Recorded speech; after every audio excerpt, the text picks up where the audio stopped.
2022. I've received a letter from the honourable member for Deakin proposing that a definite matter of importance be submitted to the House for discussion, namely the Prime Minister's failure to address rising mortgage costs and rising power bills. I call upon the honourable members who approve of the proposed discussion to rise in their places and give the call to the honourable member for Deakin. Well, Mr Speaker, the Prime Minister has undoubtedly failed to address rising mortgage costs and rising power bills. And, Mr Speaker, I am yet to see in this chamber a more slippery or pathetic performance for the Prime Minister in my entire time here. The man is incapable of answering a straight question with a straight answer. And the truth and what the Prime Minister really believes slipped out a couple of weeks ago. It slipped out. It was not in scripted remarks. It wasn't in a note handed to him by an advisor. It wasn't in some sort of whispered advice from the Treasurer, which often happens when the Prime Minister doesn't know a particular number, which is very regular. But what the Prime Minister said was, it's been a pretty good 10 months. It's been a pretty good 10 months. Now, we ask day after day, we ask the Prime Minister questions about the cost of living issues that are being faced by Australians every single day. And there's no one in this chamber, nobody who will not be hearing a cavalcade of messages from people in their electorate highlighting what those pressures are. So we keep asking question after question to the Prime Minister just to see if there's any acknowledgement from him, any understanding from him that Australians now, 10 months after his election as Prime Minister, are doing it so much tougher than they were under the former coalition government. And today was another example with this slippery, sneaky Prime Minister refusing to answer a question, refusing to acknowledge the pain that is being felt by Australians, and it's probably no surprise. It probably shouldn't be any surprise to members of this House, because this Prime Minister, when it comes to taking selfies with celebrities, he's all over it. No celebrity can arrive in Australia without the Prime Minister wanting to sidle up for a bit of a selfie. No musician, no former politician, no actor can arrive in Australia without the Prime Minister trying to get some sort of deferred glory. But, Madam Deputy Speaker, there's a few inconvenient truths for the Prime Minister and for the government. There are a few inconvenient truths.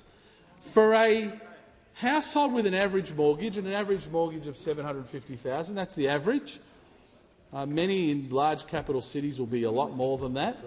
But for the average mortgage in Australia, those people, those families, are paying an additional $20,000 a year in repayments. $20,000. Now, that's a pretty good 10 months, according to the Prime Minister.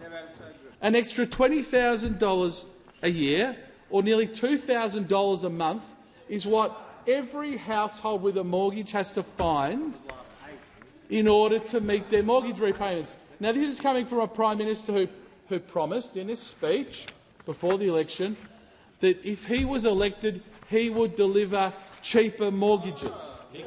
Where are those cheaper mortgages? I say to those opposite, where are the cheaper mortgages? Now, the Prime Minister won't even acknowledge that he made that promise. He won't even acknowledge that he said the words. We see it time after time. We ask the Prime Minister questions. You said X before the election, will you repeat it now? And he never can, on a succession of promises.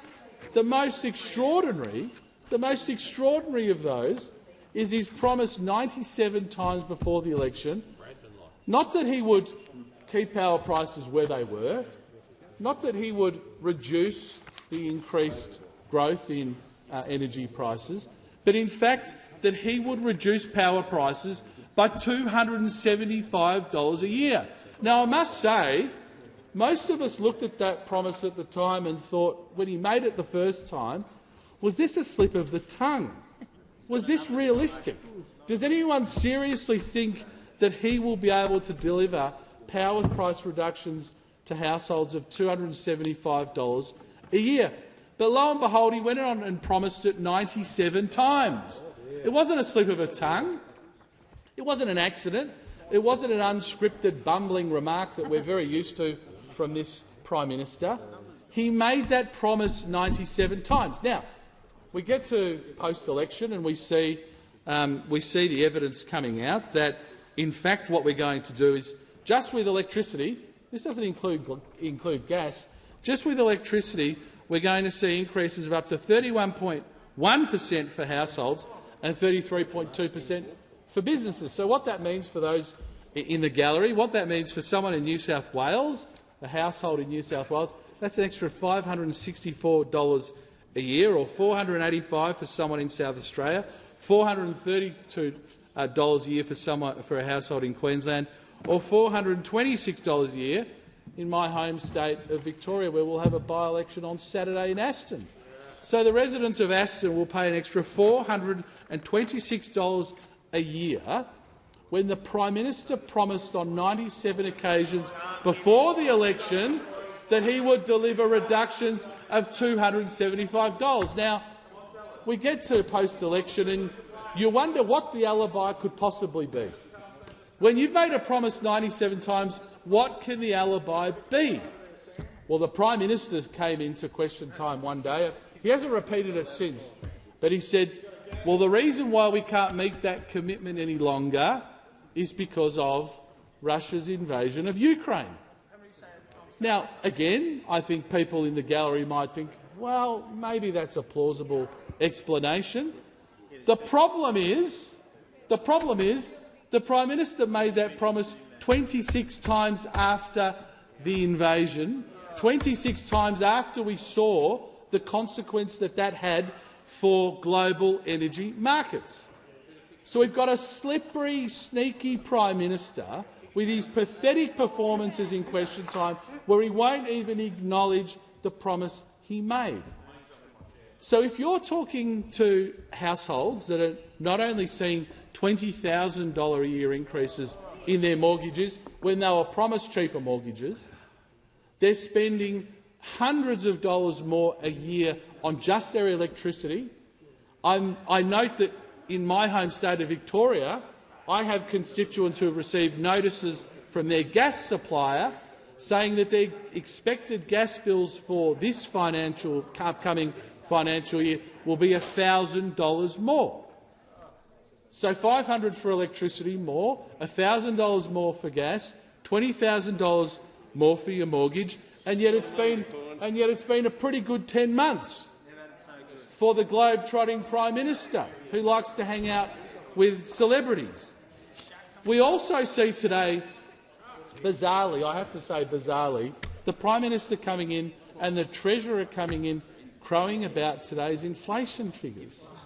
Now, I don't know if I'm living in the twilight zone, but never did I think there would be a day when a Prime Minister or a Treasurer would walk into this chamber feeling happy about an inflation rate of 6.8%. 6.8%. They were beside themselves with excitement. Now, let me just go through some of those numbers. The most significant price rises were for housing, nearly 10%, 9.9%, food and beverages of 8%, and transport of 5.6%. Now, I hate to break it to those opposite. The biggest rises in inflation are not in luxury items. These are in things that people cannot take out of their budget. When you're talking about a 10% increase in housing, an 8% increase in food every time people go to the supermarket, nearly 6% increase in transport, these are not things that Australians can remove from their household budget. So whilst the Prime Minister and Labor think it's been a pretty good 10 months, patting themselves on the back, doing a victory lap, a victory parade every day, never have I seen a government clap themselves more than in the first 10 months of this government. They clap themselves every day. You clap yourself every day. How pathetic. When Australians are suffering out there, Australians are poorer, their budgets are stretched, they're making difficult decisions not to do things that they want to do for their children and their families, and we've got this pathetic mob clapping themselves and this Prime Minister doing a victory lap in question time every day. Shame on Labor.